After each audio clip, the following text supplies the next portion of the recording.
অক্টোবরের 28 তারিখ রক্ত ঝরার দিন। মাননীয় কেন্দ্রীয় সভাপতি, মাননীয় পরিচালক, সম্মানিত শ্রদ্ধেয় অতিথিবৃন্দ,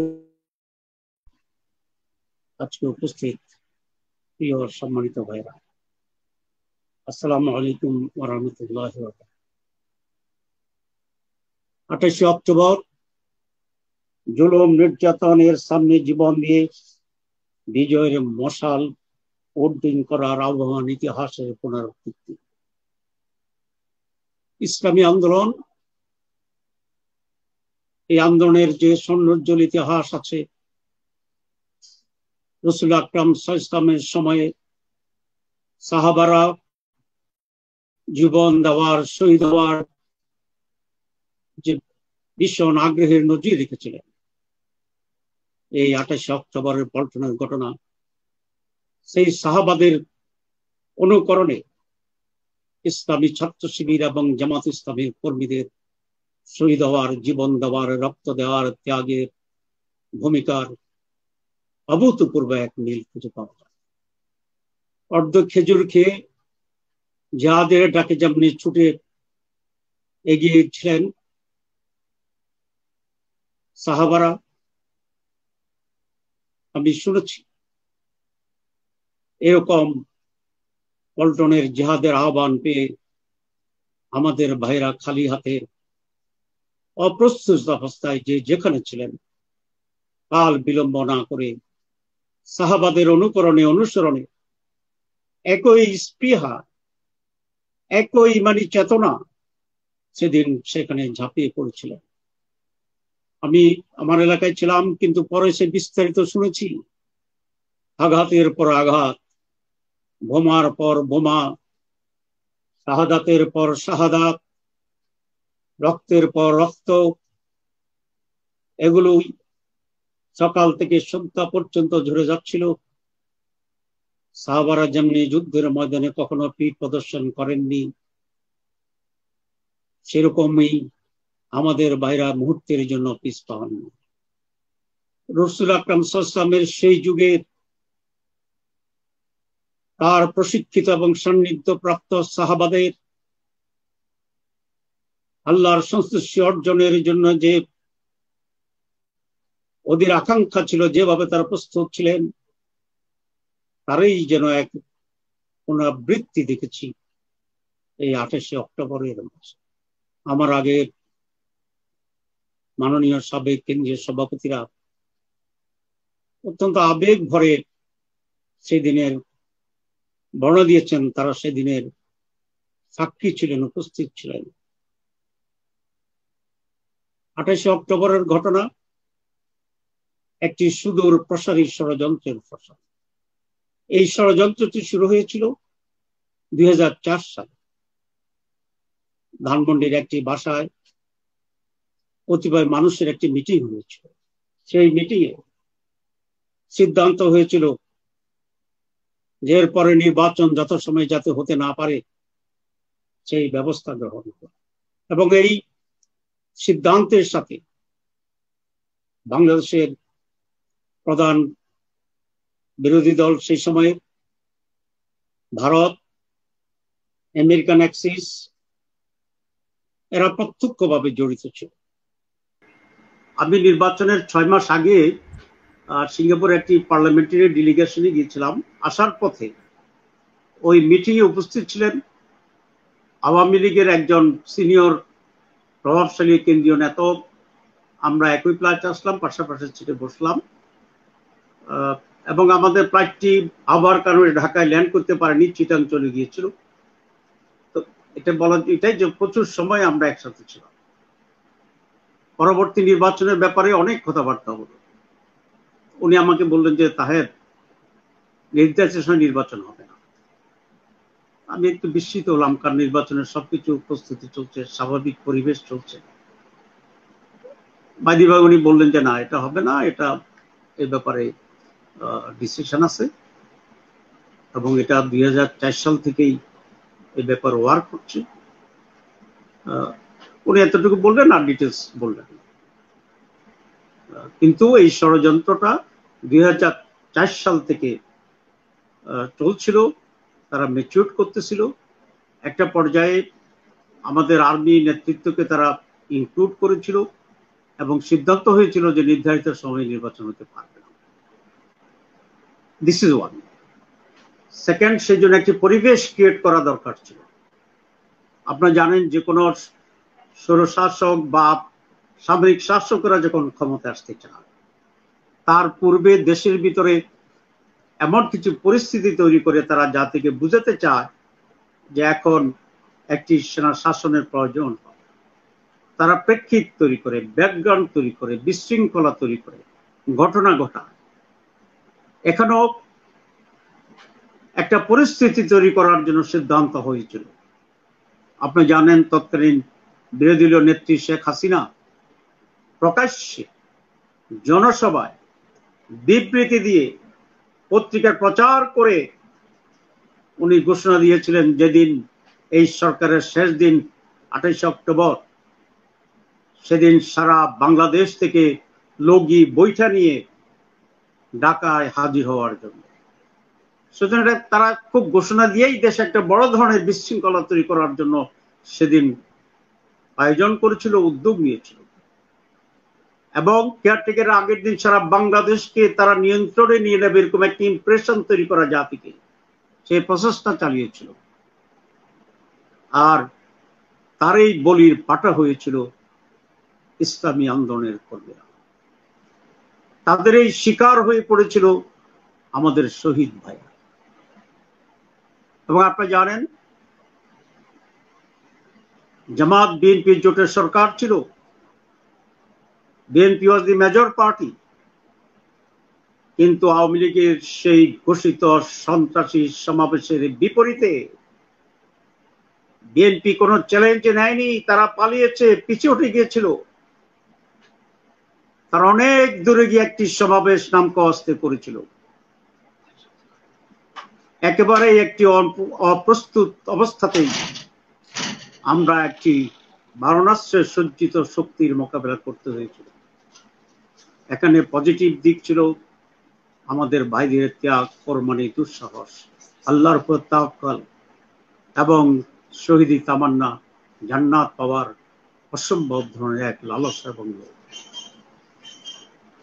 এই ঘটনার পরেই যে কেয়ারটেকার গভর্নমেন্ট হলো, সেই ফরমেশনেও আমি বলবো বিএনপির কিছুটা বিভ্রান্তি ছিল। কেয়ারটেকার সরকার যখন নির্বাচন ঘোষণা করেছিল, আপনারা জানেন আওয়ামী লীগ সহ বিরোধী দল নির্বাচন বয়কট করেছিল এবং পার্টিসিপেটের নির্বাচনের কথা বলে জাতিসংঘ থেকে একটা চিঠি দেওয়া হয়েছিল। যেই চিঠিতে বলা হয়েছিল পার্টিসিপেট ইলেকশন যদি না হয় তাহলে বাংলাদেশের পিস কিপিং শূন্য যারা আছে তাদেরকে ফেরত পাঠানো হবে, যাতে করে আর্মিরা ক্ষমতা গ্রহণ করে, এরকম একটা সাইকোলজিক্যাল প্রেসার তৈরি করা যায়। কিন্তু পরে জানা গেল এই চিঠিটি ছিল ভুয়া এবং ষড়যন্ত্রকারীদের তৈরি করা একটা চিঠি। আইএমএফ মানে হচ্ছে ইয়াজউদ্দিন, মঈনুদ্দিন, ফখরুদ্দিন। এই আইএমএফ এর নেতৃত্বে, ভারতের সিদ্ধান্তে, আওয়ামী লীগের পরিকল্পনা যে একটি সেনা শাসক এই দেশ শাসন করেছিল 2 বছরে, বিএনপি এবং জামাতকে মাঠ থেকে কিছুটা দুর্বল করে ষড়যন্ত্রমূলক পরে নির্বাচন তারা দিয়েছে। এবং সেই নির্বাচনে আওয়ামী লীগকে তারা ক্ষমতা এনেছিল। আপনারা জানেন এলাকা এলাকায়, আমি একজন ক্যান্ডিডেট ছিলাম, এলাকা এলাকায় সেনাবাহিনী, পুলিশ, ম্যাজিস্ট্রেট সকলেই একযোগ হয়ে আওয়ামী লীগের পক্ষে কাজ করেছিল। সেই ষড়যন্ত্রের ধারাবাহিকতা রাজনীতিতে এখনো অব্যাহত আছে। এখনই একটি দুঃশাসন, একটি গণতন্ত্রহীন বাংলাদেশ, একটি নির্বাচনবিহীন সংসদ, একটি মানবতা বিরোধী অধিকারহীন একটি বাংলাদেশ, যেখানে কোনো ধরনের কোনো অধিকার অধিকার নেই, সংবিধানের রাইটস নেই, এটা আপনারা জানেন, এটা বর্ণনা করার কিছু নেই, কিছুই নেই বাংলাদেশ। এরকম একটি দেশ আজকে তৈরি হয়েছে।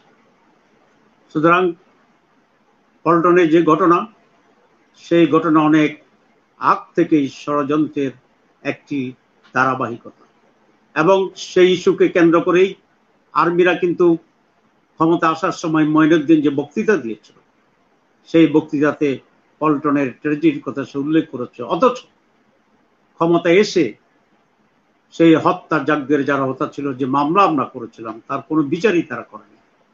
এর মানে ক্ষমতা গ্রহণের জন্য সিচুয়েশন ক্রিয়েট করে সেটাকে অজুহাত বানিয়ে তারা তাদের উদ্দেশ্য সফল করেছে, কিন্তু এই ঘটনার প্রতি তারা মোটেই সিনসিয়ার ছিল না, তাহলে অবশ্যই বিচার করতে তারা।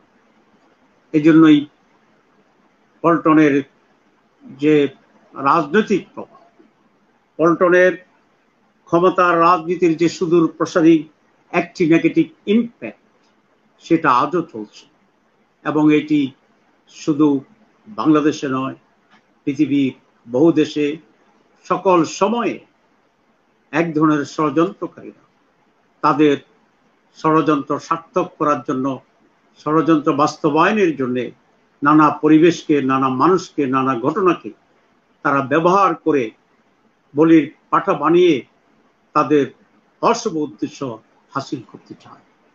পল্টন সেরকম একটি ঘটনাও হতে পারে। আমি এই কথা না বলে এটাই বলতে চাই, শিক্ষা কি পল্টনের? পল্টনের শিক্ষা হওয়া, এক নম্বর শিক্ষা হচ্ছে যে কোনো পরিস্থিতিকে প্রয়োজনে সর্বোচ্চ ত্যাগ এবং কোরবানি দিতে হবে, যেটা আমাদের ভাইরা প্রমাণ করেছেন। দুই,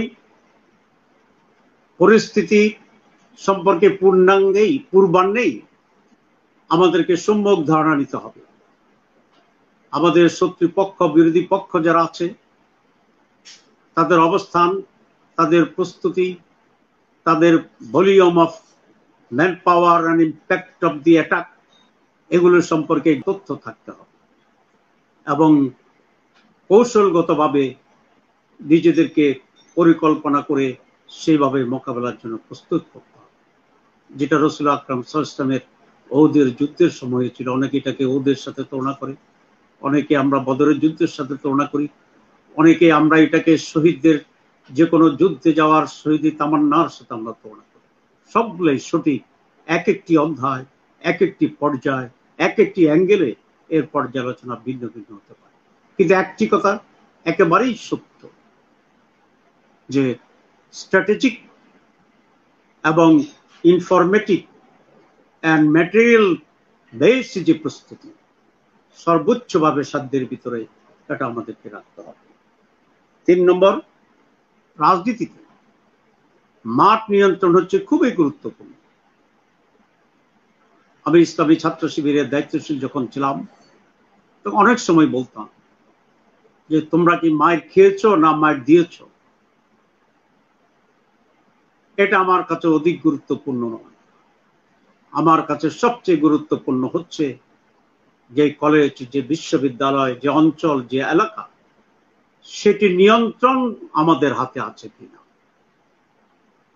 মাঠকে নিজের হাতে, নিজের মুঠে রাখতে হবে, এটাই হচ্ছে রাজনীতি, এটাই হচ্ছে রাজনীতির সফলতা। আওয়ামী লীগ জঙ্গি কায়দা হলেও সেদিন মাঠকে তাদের নিয়ন্ত্রণে রাখার জন্য সিদ্ধান্ত নিয়েছিল এবং প্রাণপণে লড়াই করেছিল, এবং সেটা তারা বিজয় অর্জন করেছে। আজকেও সেদিনের শিক্ষায় এই ফ্যাসিবাদকে, এই স্বৈরশাসনকে, এই বিদেশি প্রভুর তাবেদার সরকারকে হটানোর জন্যই প্রয়োজন হবে যে কোনো স্ট্র্যাটেজিতে বাংলাদেশের জমিনকে, রাজনীতির মাঠকে বিরোধী দলের নিয়ন্ত্রণে আনা, এবং সেই নিয়ন্ত্রণে আনার জন্য আমাদের 28 অক্টোবরের ত্যাগের প্রেরণা একটি উজ্জ্বল উদাহরণ এবং একটি শক্তি যোগানিকা দিন হিসাবে বিবেচিত হতে পারে। সুতরাং আমি এই কথা বলে শেষ করছি যে 28 অক্টোবরের রাজনীতির যে নেগেটিভ ইম্প্যাক্ট বাংলাদেশে আজকে, এটাকে ওভারটার্ন করতে হবে, এর গতিকে থামিয়ে দিতে হবে, সঠিক পথে নতুন যাত্রা পথ তৈরি করতে হবে। এবং সেই জন্যে আমরা এবং আর যারা আজকের সকল বিরোধী দল, ছোট বড় মাঝারি, সকল পেশাজীবী, সকল সাংবাদিক, সকল বুদ্ধিজীবী, সকল ছাত্র শ্রমিক, সবাইকে এক জায়গায় এসে মাঠের নিয়ন্ত্রণ নিয়ে আমাদেরকে এই সরকারের পতন ঘটিয়ে সত্যিকারের বাংলাদেশ গড়ার জন্য প্রস্তুতি নিতে হবে। আজকে অহমিকা এবং হীনমন্যতা বোধ দুটো থেকেই রাজনীতিক দল এবং নেতৃবৃন্দকে সরে আসার জন্য আমি আহ্বান জানাবো। এককভাবে ফ্যাসিবাদকে মোকাবেলা করা যায় না। সেই জন্যেই যারা এককভাবে কিছু করার চিন্তা করেন, এটা সম্ভব না হতে পারে এবং অধিক একা ছুটাছুটি করে ক্লান্ত হয়ে যাওয়ার আশঙ্কা আছে। সেই কারণেই সকল মত এবং পথ পেশার মানুষকে আজ ঐক্যবদ্ধ করে স্বার্থহীন ভাবে সাহসিকতার সাথে 28শে পল্টনের ত্যাগের মহিমায় উদ্ভাসিত হয়ে আমরা এক জায়গায় দাঁড়াবো, এককভাবে একত্রিত হয়ে, সকলেই সম্মিলিতভাবে একত্রিত হয়ে এই ফ্যাসিবাদের পতন ঘটানোর জন্যই আমরা সংগ্রাম করব। আমি সকল দেশবাসীকে এবং সকল ছোট বড় রাজনৈতিক দলকে একত্রিত হওয়ার জন্য আহ্বান জানাচ্ছি। আমি আবারও 28শে অক্টোবরে যারা জীবন দিয়েছেন, শাহাদাত বরণ করেছেন, তাদের শাহাদাত কবুলের জন্য আল্লাহর কাছে মোনাজাত করছি। তাদের পরিবারগুলোর ভিতরে যে শূন্যতা তৈরি হয়েছে, এটা যেন আত্মতৃপ্তি এবং সন্তুষ্টির মহিমায় আবার ভরে যাক, সেই মোনাজাত করে ইসলামী ছাত্র শিবিরকে মোবারকবাদ জানিয়ে আমার বক্তব্য এখানে শেষ করছি। আল্লাহ হাফেজ।